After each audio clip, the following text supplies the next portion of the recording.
Salam, selamat bertemu kembali dalam Tuhan. Kita mengucap syukur bahwa hari-hari kita senantiasa Tuhan menyertai dalam kehidupan kita.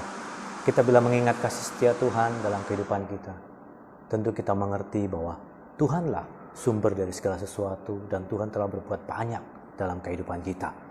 Hari ini saya akan memberikan judul bahwa nostalgia atau realita. Ayat bacaan saya ambil dari kitab 1 Korintus pasal 1 ayat 26. 30 dan 31. Saya baca buat saudara. Ingat saja saudara-saudara, bagaimana keadaan kamu ketika kamu dipanggil. Menurut ukuran manusia tidak banyak orang yang bijak, tidak banyak orang yang berpengaruh, tidak banyak orang yang terpandang. Tetapi oleh Dia kamu berada dalam Kristus Yesus, yang oleh Allah telah menjadi hikmat bagi kita. Ia membenarkan dan menguduskan dan menebus kita. Karena itu seperti ada tertulis, barang siapa bermegah, hendaklah ia bermegah di dalam Tuhan. Nah, saudara dalam kasih Tuhan, kalau ada sebuah kata ingat saja, itu berarti kita sedang diperhadapkan kepada sebuah memori yang lama, sebuah ingatan yang lama, sebuah kenangan yang lama.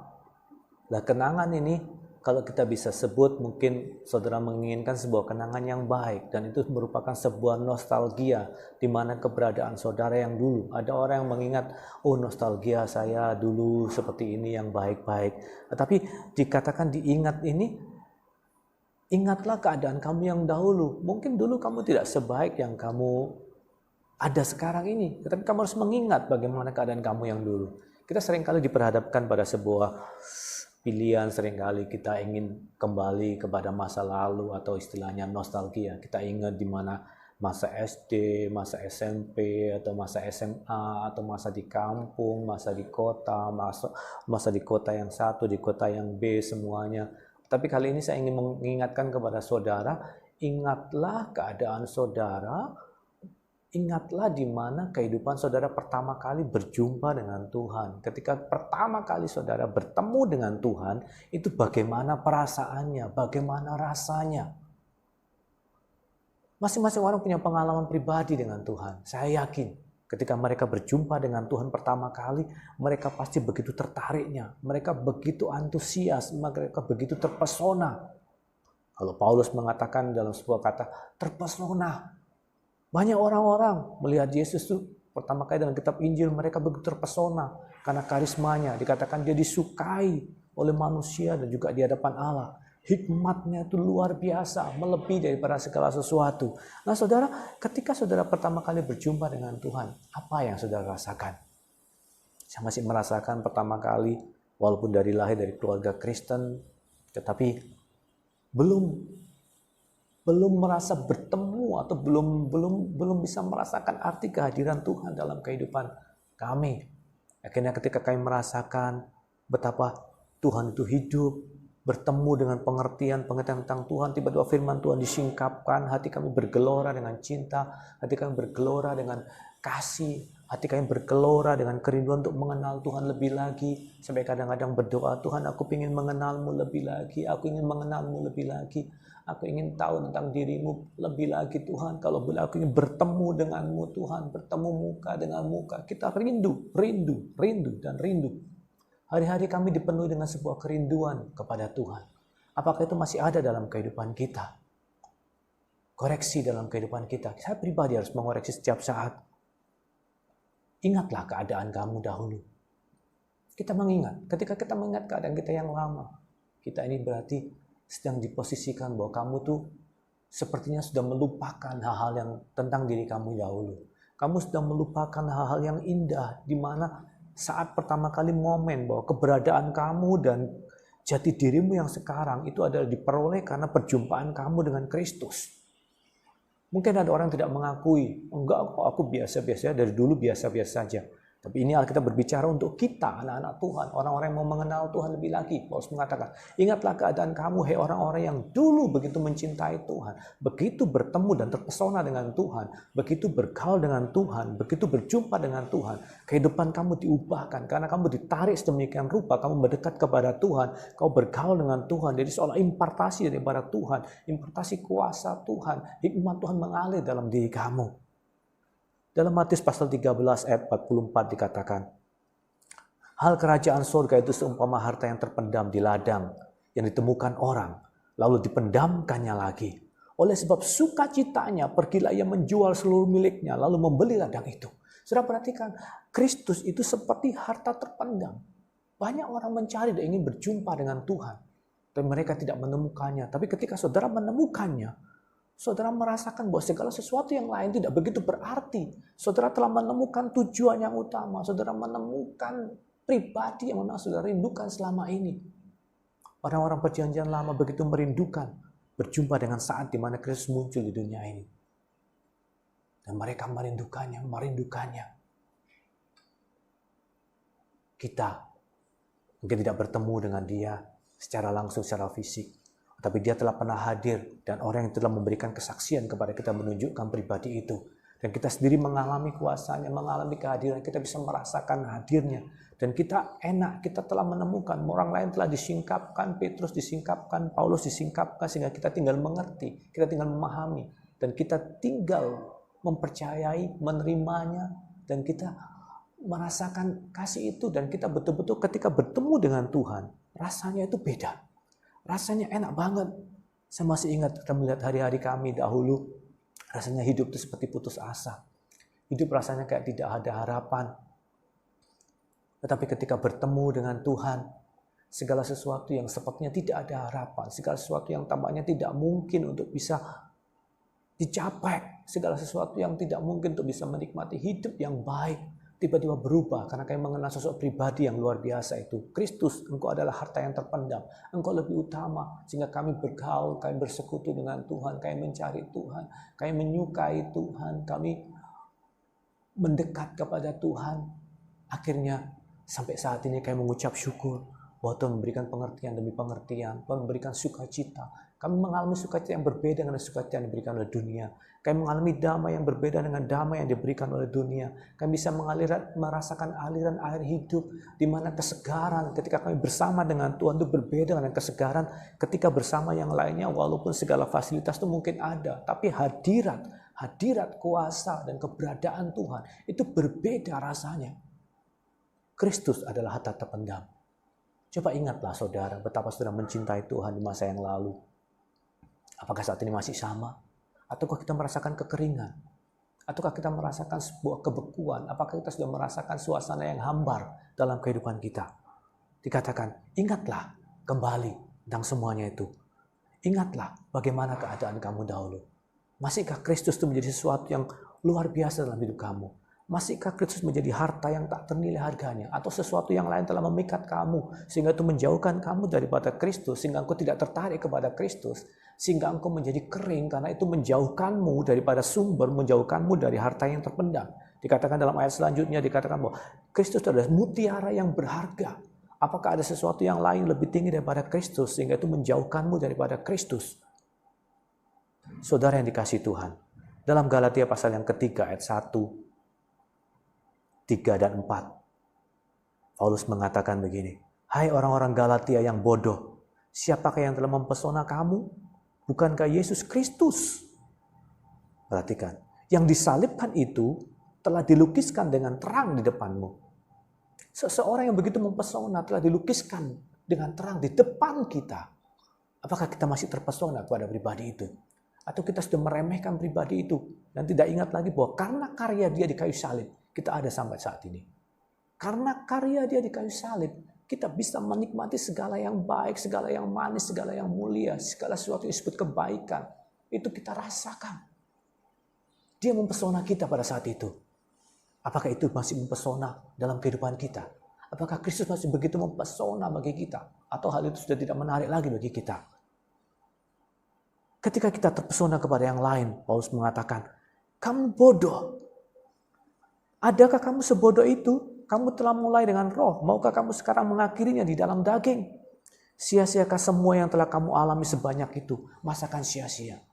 Ketika kita terpesona kepada yang lain, ketika kita terpesona kepada pribadi yang lain, atau sesuatu yang lain, atau ilah lain, ataupun mungkin mamon, ataupun hal yang lain, kita terpesona kepada lain, dikatakan kita ini bodoh.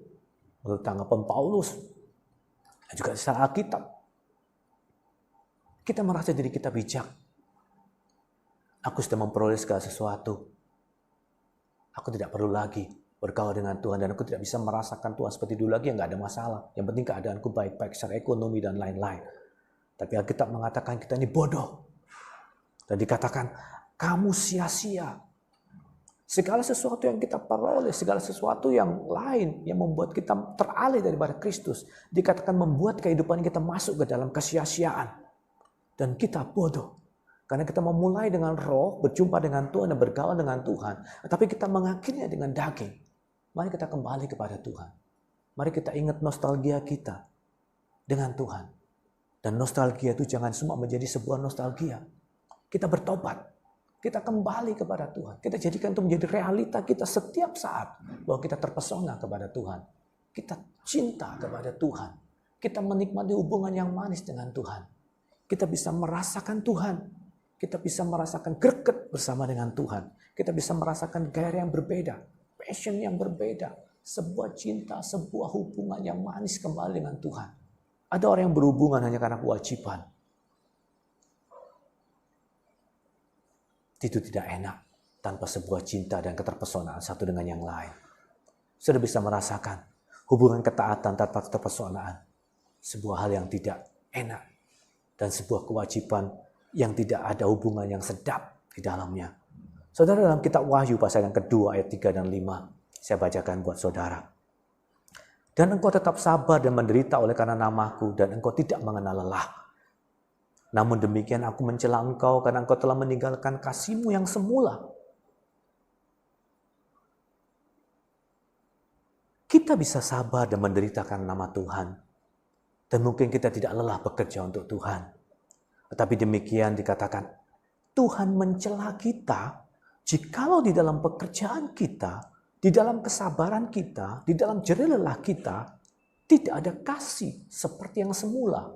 Di mana kita tidak terpesona lagi kepada Dia, kita tidak lagi begitu tertarik kepada Dia, kita melakukan aktivitas kita hanya karena rutinitas, hanya ada rasa takut, hanya kewajiban, karena merasa buat Dia dulu baik kepada saya, sekarang waktulah ini adalah kewajiban saya untuk membalas kebaikan Dia, ini adalah kewajiban saya untuk melakukan sesuatu bagi Dia, tapi tidak ada rasa kasih, tidak ada cinta di dalamnya. Sudah bisa bayangkan kalau ada hubungan suami istri, hanya sebuah kewajiban yang dilakukan. Uang dan lain-lain, tanggung jawab kewajiban. Tapi di dalamnya sudah tidak ada cinta. Hubungan itu kering, hubungan itu tidak enak, hubungan itu rasanya tidak betul, tidak ada rasa apa-apa. Dan malah bikin kayak kepahitan, bahkan bikin kayak panas hati, bikin panah. Sudah bisa bayangkan itu. Kalau hubungan saudara dengan Tuhan hanya hubungan kewajiban, hanya sebagai hubungan yang keterpaksaan, di mana ya karena kita sebagai orang Kristen yang telah mengalami kebaikan Tuhan, kita wajib melakukannya. Kita sebagai orang Kristen kita wajib menyembah Dia. Kita sebagai umat manusia kita wajib menyembah Dia. Kalau tidak menyembah Dia, kita masuk neraka. Saudara bisa bayangkan, saudara rajin, tetapi tidak ada kasih. Paulus mengatakan sekalipun kamu memberikan dirimu untuk dibakar, tapi kalau tidak ada kasih, sia-sia. Kasih yang saya maksud adalah kasih yang semula. Kasih yang begitu terpesona kepada Tuhan. Kasih yang begitu tertarik kepada Tuhan. Sehingga segala sesuatu yang lain nampaknya tidak begitu berharga. Tanpa Tuhan berkenan dan ada sentuhan Tuhan. Ada hubungan dengan Tuhan yang manis. Ada komunikasi yang manis dengan Tuhan. Ada tatapan mesra dengan Tuhan. Ada sebuah hubungan yang intim dengan Tuhan. Tuhan mengatakan, ingatlah. Sebab itu ayat yang kelima. Sebab itu ingatlah betapa dalamnya engkau telah jatuh. Sudah bayangkan orang yang kehilangan kasih, orang yang kehilangan keterpesonaan kepada Tuhan, orang yang hanya bernostalgia di masa yang lalu, tidak menjadikan realitas sampai dengan saat ini hubungan dengan Tuhan dan keterpesonaannya dikatakan betapa dalamnya engkau telah jatuh. Bertobatlah dan lakukanlah lagi apa yang semula engkau lakukan. Tuhan minta kita kembali melakukan seperti yang semula. Apa yang kita lakukan? Kasih kita, gairah kita, terpesona kita, ketertarikan kita. Memandang Tuhan itu begitu tertarik. Seperti Maria yang duduk di kaki Yesus. Menyembah, mendengarkan suaranya. Begitu hausnya dia, begitu rindunya dia. Kalau Daud berkatakan, lebih baik 1 hari di pelataranmu daripada 1000 hari di tempat yang lain. Itu adalah sebuah kerinduan, sebuah cinta. Tanpa ada Tuhan rasa kering. Tanpa ada Tuhan rasanya hidup tak berarti. Tanpa Yesus di sisiku, tanpa Yesus menggendongku. Ada sebuah lagu. Tanpa Yesus di sisiku, tanpa Yesus menggendongku. Dan lain-lain, saya nggak hafalnya. Hidup ini tak berarti tanpa Dia. Arti kehadiran Tuhan begitu berarti. Apakah kita masih berdebar-debar ketika berjumpa dengan Tuhan, menghampiri Dia? Apakah kita masih bisa merasakan gairah? Apakah kita masih merasakan sebuah daya tarik denyut nadi kita yang ketika bertemu dengan Tuhan ada sebuah rasa yang berbeda seperti dulu lagi? Bangkitkanlah itu. Karena kalau tidak, kita telah dalam jatuh. Bertobatlah dan lakukanlah lagi apa yang semula engkau lakukan. Perhatikan, Tuhan memberikan kesempatan. Jangan kau bernostalgia, kembali menjadi realita. Aku berikan kesempatan kepadamu. Ayo lakukanlah lagi apa yang semula engkau lakukan. Karena jika tidak demikian, aku datang kepadamu dan aku akan mengambil kaki dianmu dari tempatnya. Jika engkau tidak bertobat, kaki dian saya tidak tahu apa yang sedang dipercayakan kepada saudara. Tuhan memberikan kesempatan saudara. Saya nggak ingin membahas sesuatu yang Tuhan angkat daripada saudara. Tuhan masih memberikan kesempatan kepada kita. Jauhlah daripada kita untuk kehilangan sebuah kepercayaan daripada Tuhan. Jauhlah daripada kita untuk kehilangan sesuatu yang Tuhan dulu percayakan kepada kita. Lalu gara-gara kita sudah kehilangan kasih dan terpesona kepada yang lain. Kita terpesona kepada ilah yang lain. Kita terpesona kepada pemberiannya. Kita terpesona kepada sesuatu yang diberikan, bukan yang utama. Kita terpesona kepada pemberiannya daripada sumbernya. Kita terpesona kepada hal yang lain. Ada banyak kisah seseorang mencintai orang lain, mau berpacaran. Mungkin orang itu tidak sebegitu keren dan sebagainya, tapi dia menyukai orang itu. Saya sebut kata suka, saya tidak tahu arti di dalamnya sebenarnya saudara. Ternyata terjadi hubungan-hubungan, ternyata orang itu karena memiliki harta, orang itu memiliki sesuatu, sehingga dia mau menjalin hubungan dengan orang itu, karena dia tertarik kepada apa yang dia punya. Jadi suatu saat orang itu tidak punya, barang-barang semua itu habis, orang itu ditinggalkan. Saudara tertarik kepada sumbernya. Tapi syukur, Kristus adalah sumber dari segala sumber. Allah dari Allah dan Tuhan dari segala Tuhan. Tuhan Yesus tidak pernah habis. Dia adalah Raja dari segala Raja dan Tuhan dari segala Tuhan. Dia tidak pernah habis. Kita tertarik kepada pribadinya Dia. Yang lain itu, yang kedua. Tetapi Tuhan bisa menambahkan semua itu kepada kita. Kalau kita betul-betul tertarik kepada Dia, carilah dahulu kerajaan Allah dan kebenarannya, maka semua itu akan ditambahkan kepadamu. Marilah saudara dan saya, kita kembali kepada Tuhan. Jangan kita bernostalgia saja. Tuhan memberikan kesempatan kepada kita. Ayo kembali kepada realita. Perbaiki hubunganmu dengan aku. Perbaiki. Ingatlah tentang diriku. Aku dulu begitu menarik. Apakah aku sekarang tidak begitu menarik di hadapanmu? Kalau engkau tidak tertarik kepada aku, awas lo ya. Kaki dianmu tak ambil. Tak pindahkan ke tempat orang lain. Ke tempat yang lain. Mari kita bertobat di hadapan Tuhan. Kita ingat. Kalau kita mengingat semua kasih Tuhan, cinta Tuhan kepada kita, kita mengingat. Dulu kita ini siapa sih? Sekarang kita telah menjadi sesuatu. Sekarang kita telah menjadi orang yang mengalami keadaan yang baik. Kita mengalami sesuatu yang baik di hadapan Tuhan. Kita bisa bersuka cita, kita bisa berbicara, kita bisa berkomunikasi, kita bertemu dengan orang-orang. Itu semua adalah karena pertemuan kita dengan Kristus. Karena perjumpaan kita dengan Kristus. Karena akibat daripada hubungan kita dengan Kristus. Mari kita kembali. Tidak ada sesuatu yang buruk. Semua hanyalah mendatangkan kebaikan. Nostalgia atau realita. Mari kita wujudkan kehidupan kita yang dulu bersama-sama dengan Tuhan manis. Kita kembali. Kita kembalikan menjadi sebuah realita. Tuhan Yesus memberkati. Haleluya.